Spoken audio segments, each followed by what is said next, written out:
I repeat, the Queensland Government's own website, growing national concern about land conservation has led to a realisation that good quality agricultural land is a finite resource and must be conserved and managed for the longer term. Protecting it from unnecessary development is essential for maintaining the future productivity and efficiency of Queensland's rural industries. How does that square up with what's happening in Queensland? How does it square up with the Department of Primary Industries map in New South Wales of petroleum title applications, current petroleum titles, gas sites and petroleum boreholes, showing that 2/3 of New South Wales is the subject of some kind of petroleum, gas or coal application for development? It's incomprehensible that there could be a licence to mine for coal seam gas next to Warragamba Dam, the source of Sydney's water supply. Farmers are saying they're political prisoners. If they refuse to sell their farm to the mines, they can't find buyers for the land. If you live next door to one of these outfits, your land is worth nothing. So they can't sell their land, their farms or their homes. Farmers know that government are selling out for money to mining companies that are owned by foreign governments such as the Communist Party of China. They're being sold out to multinational corporations who couldn't give a damn about the consequences for us. We're nothing more than a cheap quarry to them. And farmers are plaintively asking, why have governments turned their backs on farmers, the food producers in their own nation? Why are we forcing farmers off the land? Why are farmers being asked to hand over to foreign governments or to big multinational companies? Why can't farmers be allowed to stop these people entering their land? Why can't farmers protect their own soil? Why can't farmers protect their own water? Why aren't Australians up in arms about all of this? I was in Gunnedah and Oakey at those two big rallies this year, one last week. Grown men and women in tears because mining companies have torn apart their communities, destroyed friendships, torn apart a tough and proud and self-reliant people for good. They're finished. They're finished. These people feel, to use Australian language, busted and broke. Mining permits on 90% of the Darling Downs. I went to school at a place called Ackland in Western Queensland, a tiny little one-teacher place. Rode the horse 4 miles, tied it up under the pepperina tree. Prime agricultural land. New Hope Coal have bought 7,000 hectares. Get your head around it. No respect for history or heritage. The Ackland War Memorial, don't worry, will be shifted to Culpi. Move the War Memorial and remove the graves. Buy the houses, which they did, cart them away from Ackland and pretend that no one ever lived here. When open-cut mining is allowed to take the place of cropping, as has already happened at Ackland, there is no afterlife. Methods of rehabilitating land have never been discovered, not yet anyway. All that is left behind is a wasteland, and our food security day by day is being rankly compromised. There is a mining train on the nation's tracks, and it's gathering momentum, and it's about to run down and destroy the nation's food security. Anna Bligh was born in Warwick. 70,000 hectares are under exploration permit all the way from Toowoomba to Warwick. 70,000 hectares. Kingaroy Joe country, bauxite exploration permits for thousands of square kilometres are focused around Kingaroy. Pittsworth, a beautiful farming country, the same story. Newmont has a mineral development licence over 13,000 hectares. They're monumental tracts of land at Felton. Go out to Dalby. You can't believe what you see.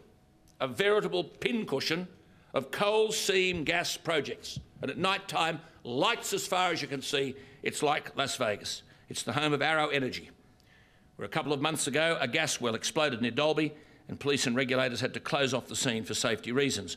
The figures are staggering. And where I was brought up, New Hope Coal, who are looking to sell out now to foreign interests, take the rubles and run, are awaiting approval for stage 3, where eventually they'll own all of the 7,400.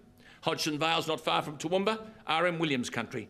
He donated the property to the people of the community, his homestead, just up the hill from Hodgson Vale. He loved to sit on the veranda and watch young men play polo. Well, they've test drilled the polo ground at Hodgson Vale. What next? Bradman Oval? The Chinese are targeting dairy farms in Australia, and they plan to produce milk here and ship it back to China. They call it from paddock to plate. Buy our paddock and put our food on their plates. Farmers have faced it all: drought, flood, fire, the oil shocks, commodity price crashes, escalating costs of production, but farmers have never faced anything like this. A farmer wrote to tell me that there were now 9 gas wells on his property, mined by the coal seam gas company Arrow Energy, acquired last year in a joint venture between Royal Dutch Shell and PetroChina, China's largest oil and gas producer. But he told me there are another 198 gas wells nearby, with drills boring 24 hours a day up to 500 metres deep into the Great Artesian Basin. The Bligh government's broke. Well, don't destroy farmers in order to pay the bills.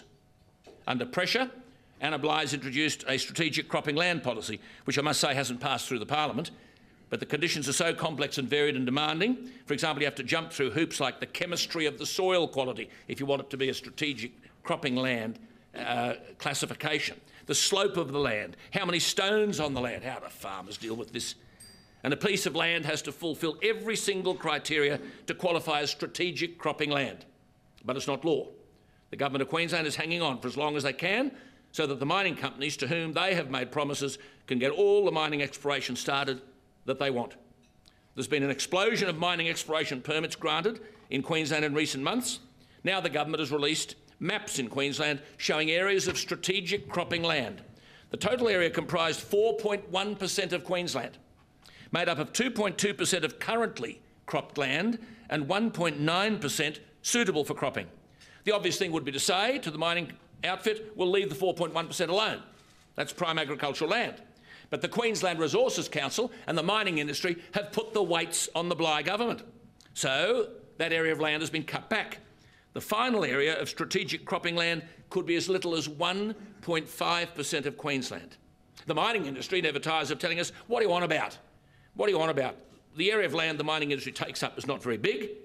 Well, the Queensland Resources Council claims that just 0.1% of the state is under mining lease. 0.1%.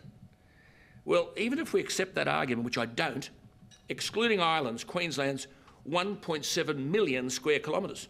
1,000th of that is 1,723 square kilometres, 172,300 hectares. Not exactly small, and it's on prime agricultural land by and large.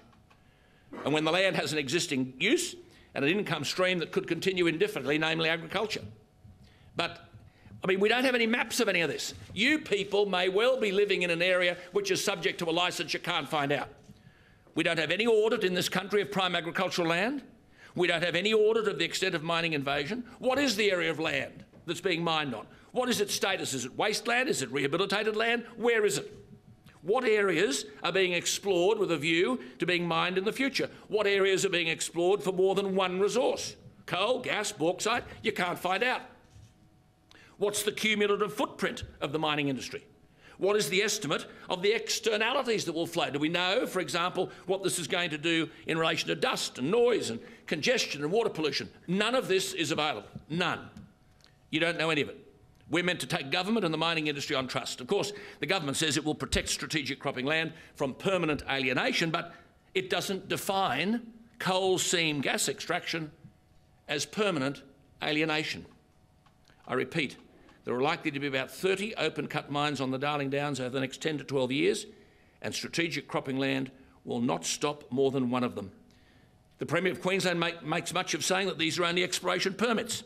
There is no guarantee, she says, that there'll be an environmental approval or lease granted. Anna Bligh, I'm sorry. There has never been a coal mine in Queensland's history rejected on environmental grounds. Never. Can you imagine with a food crisis looming, 4% of Queensland is already protected land, that is national parks or whatever, yet we'll end up with about 1.5% as protected farmland to produce food when we urgently need strategic planning legislation that will protect from mining good agricultural land and closely settled land. And we surely have to make proponents prove why they should want environmental approval, not merely rubber stamp everything because it's environmentally approved. In agricultural Australia today, there is pressure on farmers leading to suicide.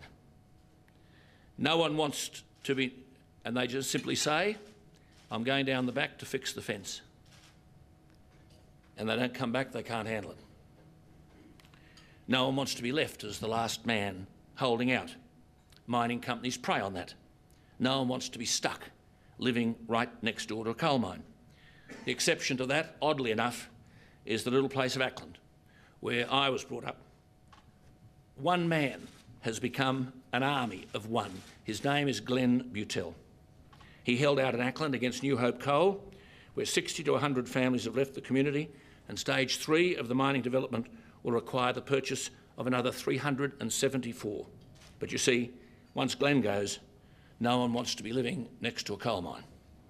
And if you went out there today, you'd see cavernous, gaping holes in prime agricultural land 24/7, night and day. Lights, noise, dust, people trying to survive around all this because they're not on the footprint. Houses on properties empty. No cattle, no stock, nothing. Ackland, with a beautiful, polished war memorial, they're going to shift it to Culpi. Ackland was many times the winner of the Queensland Tidy Towns competition, but New Hope have ripped the plaques down. There is no town. This is a metaphor for Australia. Gunnedah is a metaphor for Australia. Casino is a metaphor for Australia. Vocabulary is inadequate to describe what you see and hear if you go to these places, but particularly to Ackland. On the Sunday I visited the district, the place was silent. Colliery number 2 was an underground coal mine. My father worked there in the drought, underground. It's heritage listed. New Hope intend to destroy it. They'll be fined about $1 million. So what? Glenn Butel's mother planted 75 trees, the first of which was in 1982 in the Tom Doherty Park. Many of the trees have been sold by New Hope Coal or bulldozed. And even in New Hope's environmental impact statement, they concede that 80% of the land is of the highest agricultural quality. And the Queensland Government website says, growing national concern about land conservation has led to the realisation that good quality agricultural land is finite and must be conserved and managed in the longer term. They're kidding. People just shake their heads and wonder how this has happened in modern Australia. Glenn Butel at Ackland stands by and wonders. The world needs to hear about the travesty that is Ackland because there are many of them. There are shonky land deals. No royalties. The land that was sold at Ackland was not submitted for tender. The council just gave it to the mining company. Many of these properties were freeholded before 1910. The landowner has the right to any mineral royalties stemming from the land, but the farmer didn't know that. So the mining companies are after that prime agricultural land because they don't have to pay any royalties. Miners are equipped with geological knowledge that has enabled them to capitalise the value of the royalty saving and, I'm sorry, rip off and rob the farmer. I make no apologies for saying to these farmers, you are being invaded. This is legalised theft.